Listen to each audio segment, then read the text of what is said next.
Good morning class, welcome to your daily current affairs on the paper Hindu. Let's see today's articles.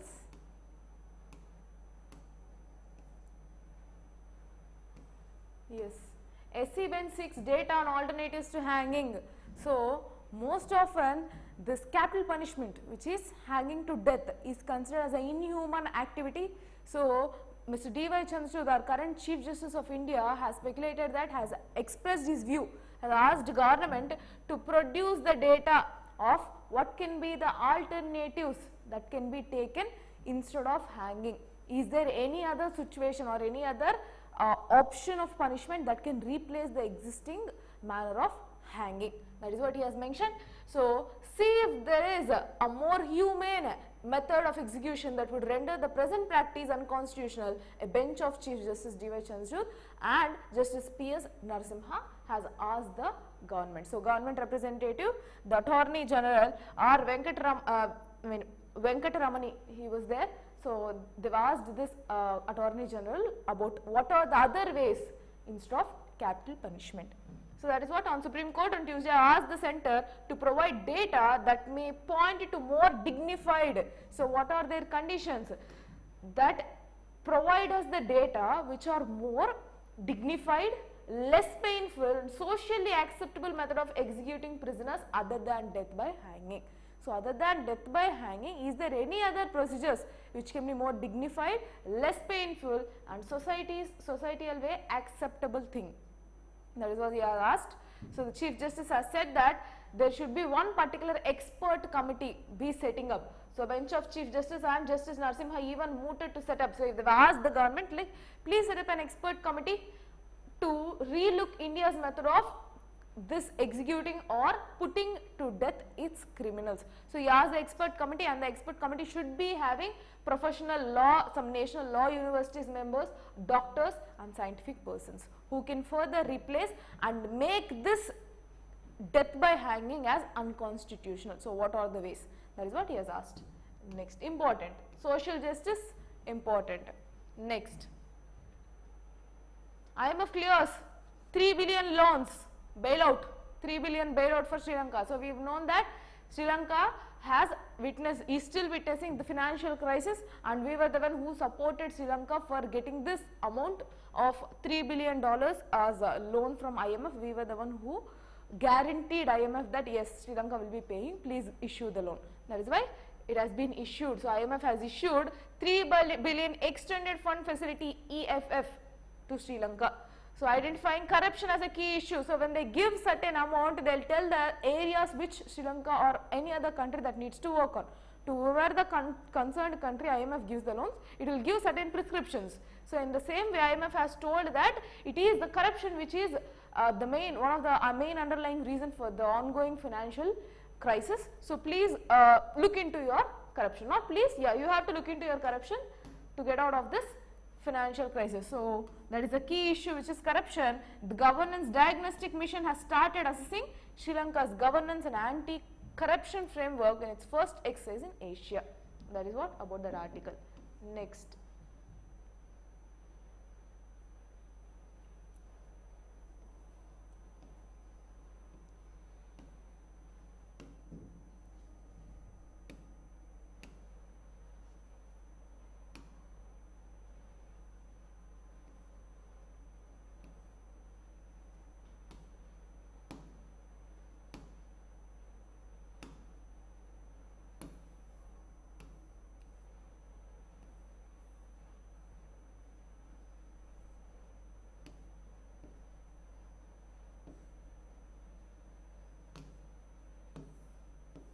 Omnibus approach may not work for legislators trials.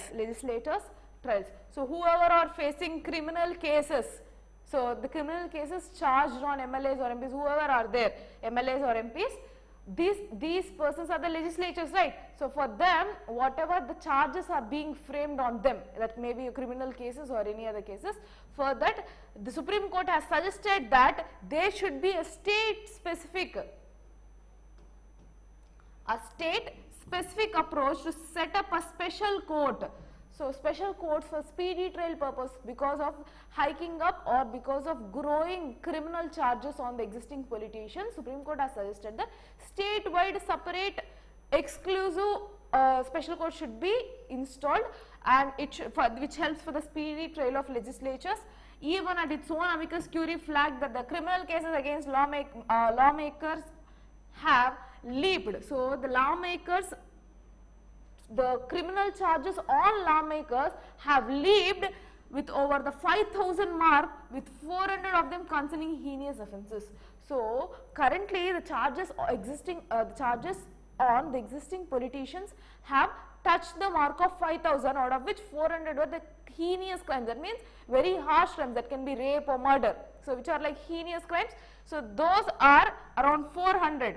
So keeping this in mind, the Chief Justice of India, D.Y. Chandrachud, has mentioned that let us have a special court state specific one, so that one size fit for all approach will not be there, and each individual specific approach will be there in giving judgments for these criminal cases framed. That is what he has mentioned. Yes, next.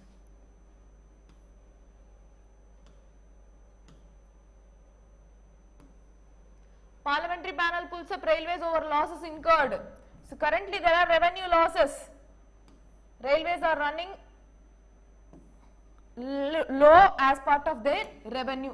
Loss of 15,024 crore recorded in financial year 2022. So the reasons behind this, because of this receipts first. So rise in staff cost after 7th pay commission revision. So the salaries paid for the people who are in railways after the revision to 7th pay commission has increased the economical burden on railway sector, as well as the pandemic impact cited as the reasons for net revenue fall. So after the post-pandemic situations, people who are opting for these public facilities have been decreased. So travel through trains has been decreased in a level so that it is incurring losses for railways revenue. Yes. So a drastic fall in the net revenue of Indian Railways has left the Parliamentary Standing Committee on Railways perturbed. The net revenue is essentially excess of the railways receipts, which I told you. Railway receipts is the salaries or pensions, whatever they are giving to their employees, which doesn't owe any liability or asset, and over the expenditure or its process. So over the expenditure, the receipts have been increased, essential increase of the receipts, and revenue has been seen losses. So that is what this article is about. The committee perturbated that to note that despite enhanced budgetary support and extra budgetary resources, railways have not been able to generate sufficient fund, because this year there was huge spike in allocation of budget to railways. Despite that, there are huge revenue losses in railway sector which needs to be addressed. So several they have asked to put out. So the committee has recommended, this particular standing committee, parliamentary committee on railways, have recommended Ministry of Railways that please set up or please institute remedial measures. So come up with the remedial measures, all these leakages to be checked, and what are the measures that can be taken to increase the revenue. That is what this particular parliamentary committee has given prescriptions. Okay, that is about this article. Next. House panel seeks data on heart attack deaths post COVID. So we have seen recently many of the people, especially in the youth stage or even the middle age stages, whatever it is there, these people, this year we can witness that there is a huge spike in heart attacks. So people dying due to heart attacks have raised. So many of the people, or many of them are speculating that it might be because of the post COVID situation. So in order to observe or in order to identify what is the actual reason behind this increase in heart attacks, the government has asked, House panel have asked that we need data. So we need data after post-COVID situation. So we will go through this article, important. So in an attempt to understand the rise of myocardial infarctions, that means in normal terms heart attacks, in seemingly fit people, that means they are really good. See, they were dancing, suddenly they fall into death. They were enjoying the mood, suddenly the heart stroke comes and they are into death.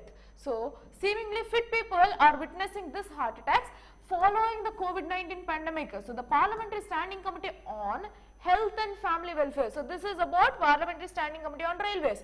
So this is about Parliamentary Committee on Health and Family Welfare have asked the Indian Council of Medical Research, whom ICMR, to give evidence-based clarification on the findings of its planned studies on this. That means initially they would have done certain research, right? Give us the research material. So what kind of research you have done and what can be the possible implications? Is it the phenomena of post-COVID scenario where people are witnessing this growing heart attacks? That is what Parliamentary Committee on Health and Family Welfare have asked. Whom? ICMR. So currently there is sufficient evidence or data to prove whether the rise of myocardial, so there is insufficient data or evidence to prove whether these heart attacks and sudden deaths have been due to COVID-19 vaccines, but these cases of sudden deaths due to heart attacks have increased post-COVID. Of course, it is clear that post-COVID these heart attacks have increased significantly. But there is no sufficient data, or it is insufficient data available to directly mention that it is because of the COVID vaccines given for these people. In order to that, they have asked ICMR to provide the data which they have in order to research. Okay, so yes, that is about this article. Next, caste data from 2011 technically flawed, says government. So caste analysis through socio-economic caste census of 2011, caste-based population analysis have been done, census has been taken, but from 2011 to till date that data hasn't come outside. So they haven't given that data. Upon that question, the Union government on Tuesday have reiterated that its position that the caste data collected in the socio-economic census of 2011 is technically flawed. That means there are technical glitches. So there are some kind of issues with the data that has been obtained through socio-economic census of caste for 2011. So that is why we are unable to provide that data or use that data anywhere else. That is what government has told. So it has given, all the time people will mention that there is no proper caste based analysis, then how can we target based give them welfare schemes? So in response to that, government has told that yes, definitely we cannot currently give you, or we cannot provide the data which we have taken through census as it is technically flawed. So we have glitches. That is what they have told. Next,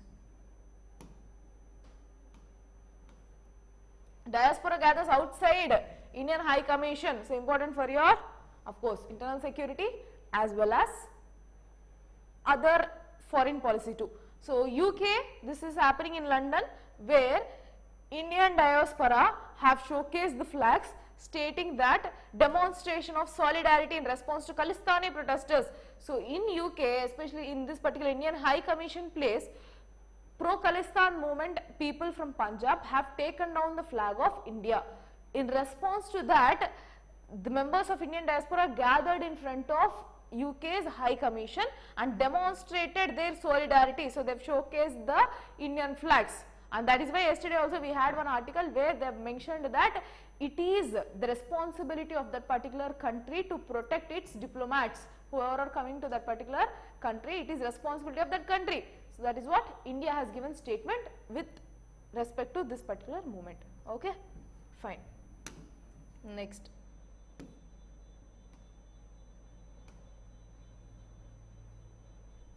so IT demands on black money abroad cross 15,000 crore.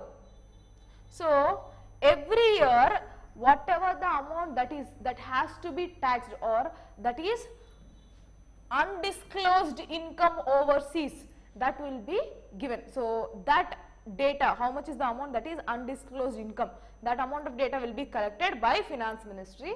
So currently they have mentioned that the demand for tax, so these are untaxed, no, they are not, they are actually taxable amount which are tax evaded. So currently that demands for tax on disclosed income overseas for the past 9 months on of current fiscal slowed down to 2098 crore from 7,000 crore.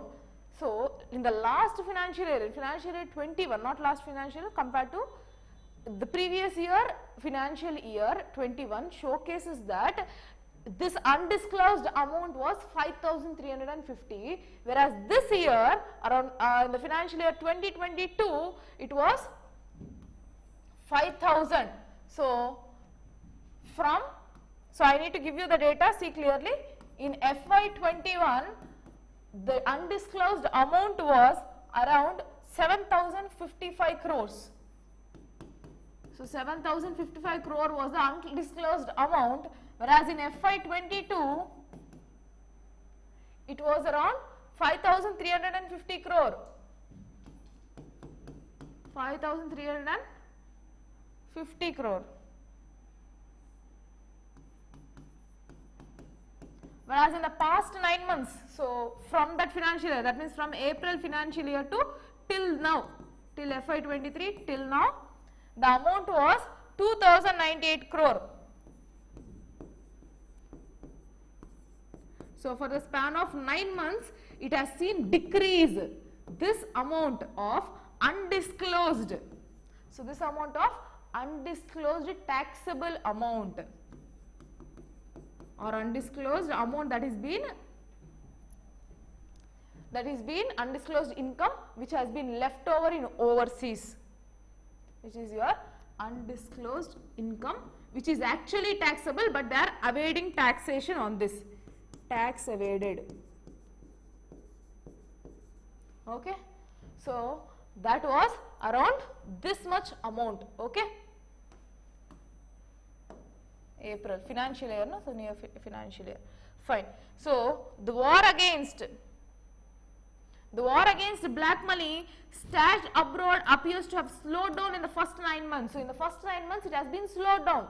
So people who are keeping this amount as undisclosed income in the overseas have been decreasing. That you need to understand. So in 2021, 120 such orders have been passed under black money undisclosed foreign income assets, imposition of this tax act, raising demand for 7,055 crore, which I have already mentioned. In financial year 2022, 183 orders were issued for 5,350 crores. So that is what the exact data of annual undisclosed income given by Finance Ministry. And currently, as per the trend, you need to understand that this amount is gradually decreasing, which is showcasing a good phenomena in economy. So undisclosed income is reducing in the country. Okay, fine. Next, India to buck slowdown, maintain expansion, RBI official. So all the time this article is repeating, I will just give you the gist. So because of the ongoing western recession phenomena, still the India will remain unimpacted. So even if there is a global slowdown, India will witness expansionary tendencies in its growth. That is what this article says, nothing more than that, single line, that's all. Next, panel to moot ways to lure Indian startups back home. So many of the startups or unicorns are having its basis of Indian origin only. So of Indian origin startups are having its basis in foreign countries, but still its income is coming from majorly from our country. So currently our motto is to bring back these startups into Indian economy or to bring back them into Indian soil. So in a bid to woo Indian startups that are domiciled abroad to relocate the gift city in Gujarat, the International Financial Services Authority IFSCA on Tuesday constituted an expert committee headed by former RBI executive G. Padmanabhan to identify their concerns. So G. Padmanabhan, former RBI governor, so he was constituted as a chairperson for an expert committee to identify what can be the possibilities or what are the steps that needs to be taken to or to bring back Indian startups from foreign areas or foreign countries to our country. So many startups that are domiciled outside India, despite having the majority of their market personal founders in India, their externalized or flipped startups constitute a large number of Indian or unicorns. So Indian unicorns are major. Despite locating in the foreign countries, these are actually having their major income profits from our country. So, what are the ways possible that we have to bring back to our country? That is what this article says about.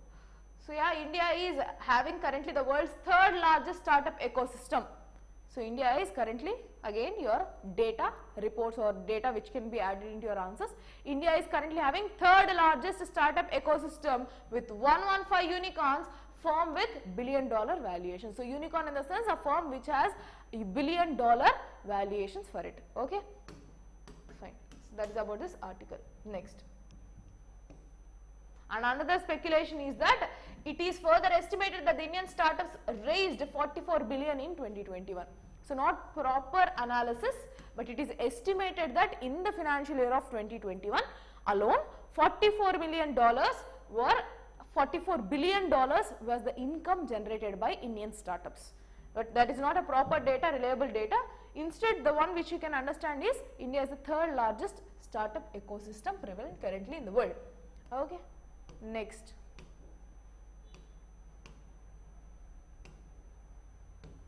Yes, last article. Understanding the waste to energy plants. So, currently Kerala government recently have took steps that we will be coming up with waste to, or will come up, or this is a particular state. Let me read out the story and then I will explain you. Yes. So, the Kerala government recently announced the state's first project of what? Waste to energy project in Kozhikode. So, the planned facility is expected to be built in 2 years and generate around 6 megawatt of power. So, from waste the power will be generated, and the target is within the span of 2 years it will be built, and an expectable amount of power which is 6 megawatt can be extracted from this plants. So, there are around 100 waste to energy projects around the country, but only a handful of them are operation, of course. So, establishment is not something which is actually beneficial, but using that efficiently is something which can actually benefit the society. So, what is this waste to energy products? So, same thing which is in your gist part, I am explaining it again.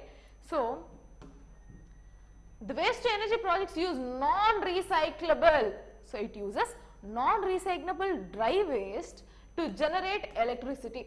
So, generally the solid waste, now we need to know what is the solid waste system in the country. So, generally solid waste in the country is 55 to 60% biodegradable organic waste. So, almost the waste which is being generated as part of solid waste can be divided into first 55 to 60%. So, total solid waste if you consider in the country, 55 to 60% solid waste is biodegradable organic waste. Next, so which can be converted into compost or biogas. Biodegradable, definitely it can be compost, so it can be converted into compost or biogas. So 25 to 30% of non-biodegradable dry waste. So 25 to 30% has non-biodegradable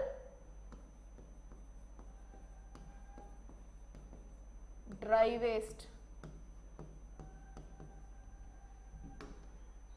So that is what dry waste, and around 15%, so rest all 15% you have silt, stones and drain waste.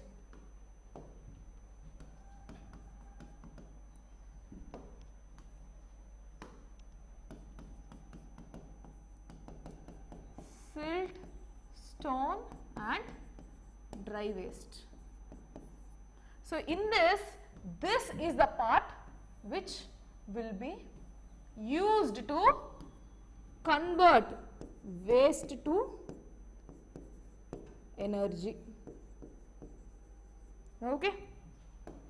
So, that will be used to convert into waste to energy part. So, this fraction of non-recyclable dry waste is the most challenging portion. Of course, it is non-biodegradable, then definitely there is a challenging part, and currently they are coming up to use this, just a moment, yes, to use this efficiently to convert waste to energy. So, the fraction of non-recyclable dry waste is the most challenging portion of the present solid waste management system, and the presence of these materials also reduces the efficiency of recycling of other dry and wet waste. But the main issue here is the people have, it is a burden on the society to segregate this non-biodegradable dry waste from regular dry waste in solid waste, whatever generating from home. So it is this portion which is used to waste power to generate power, and the waste combusted to generate heat, which is converted into electricity. So that is what they will be combusting it, through which the heat will be generated, and through heat it will be converted into electricity. So that is about this article. You can just go through it. So that's it about articles, and today's another special article is about, so if you can clearly know, today is March 22nd, which is World Water Day. So we will see UN Observance Day. So UN is the one which observes this particular day as March 22nd. We will see the highlights. Theme, what is it about? Just 2 minutes and then we will wind up the session. So the World Water Day 2023, March 22nd. The World Water Day serves as a reminder to the world to take action to tackle the global water crisis. So why is this World Water Day about? Like, why should we celebrate this day? To create awareness, or to make the world remind about their responsibility to take action against the global water crisis. So accelerating the change to solve water and sanitation crisis. This is a theme for this year 2023. So accelerating the change to solve the water and sanitation crisis. Accelerating the change means increasing the level of change to solve this water and sanitation crisis. Whatever the crisis that we are seeing right now regarding water and also sanitation facilities, we have to accelerate the growth. Okay, accelerate the change to solve this issue. Will be the theme for World Water Day 2023. So World Water Day is observed every year on March 22nd, as I already told, with an aim to raise awareness about its importance and conservation. This directly deals with SDG 6, which is clean water and sanitation. So primary focus to support United Nations SDG goal 6, which I told you, which aims to ensure safe water and sanitation for all by 2030. So the aim being 2030 with SDG goal 6, which states that clean water and sanitation, which ensures availability, sustainable management of water and sanitation for all. So that is about it. So history and significance, generally not required, just it has been started or first introduced in 1992 by United Nations Conference through Rio Summit. So Rio de Janeiro. So in that particular summit on environment and development in Rio, very important for your environment part, GS3.